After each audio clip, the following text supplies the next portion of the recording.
Maintenant, nous allons aborder la deuxième partie de notre module qui va porter cette fois-ci sur l'évaluation des objectifs de compétences. Dans une première séquence, nous allons donc parler un peu de généralité sur l'APC, c'est-à-dire l'approche par les compétences.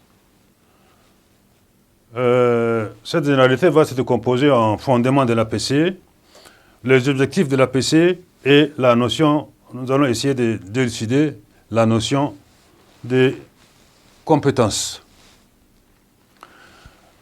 L'approche par compétences, vous en avez certainement entendu parler, c'est une nouvelle approche pédagogique basée sur les compétences. Qu'est-ce que ça veut dire? Ça veut dire qu'elle est basée sur l'intégration des savoirs, des savoir-faire et des savoir-être nécessaires à l'accomplissement de façon satisfaisante des tâches complexes. Pourquoi dit-on complexe? Parce que ce sont des tâches qui font intervenir plusieurs savoirs, plusieurs savoir-faire et des savoir-être. C'est ce qu'on appelle les ressources. Ensuite, il faut que les tâches soient significatives, c'est-à-dire il faut qu'elles aient un sens, il faut qu'elles soient utiles.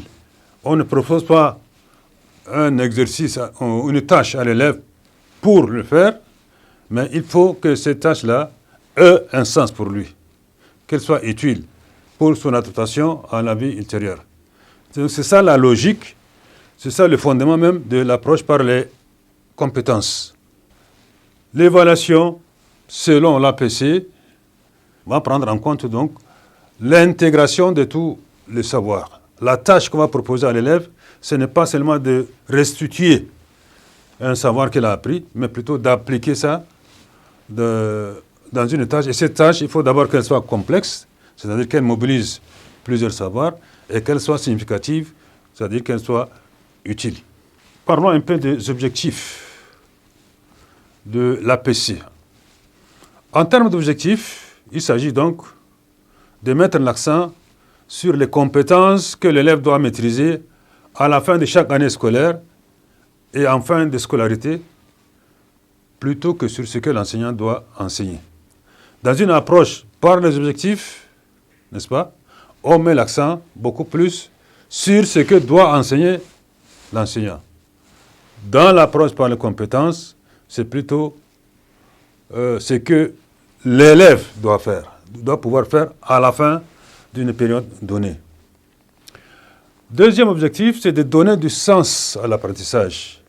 C'est-à-dire, il faut que l'apprentissage soit utile.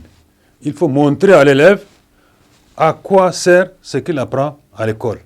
Il ne faut pas qu'il y ait une rupture entre ce qui se passe à l'école et ce qui se passe dans la vie quotidienne de l'élève.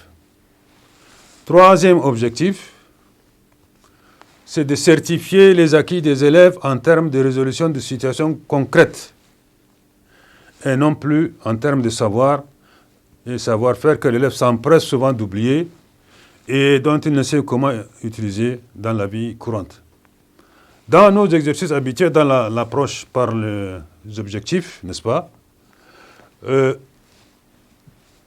nos items, notre intervention porte beaucoup plus sur la connaissance, qui est le niveau 1 de la taxonomie de Bloom, comme on l'a vu il y a quelque temps, c'est-à-dire citer, définir, décrire, nommer, etc.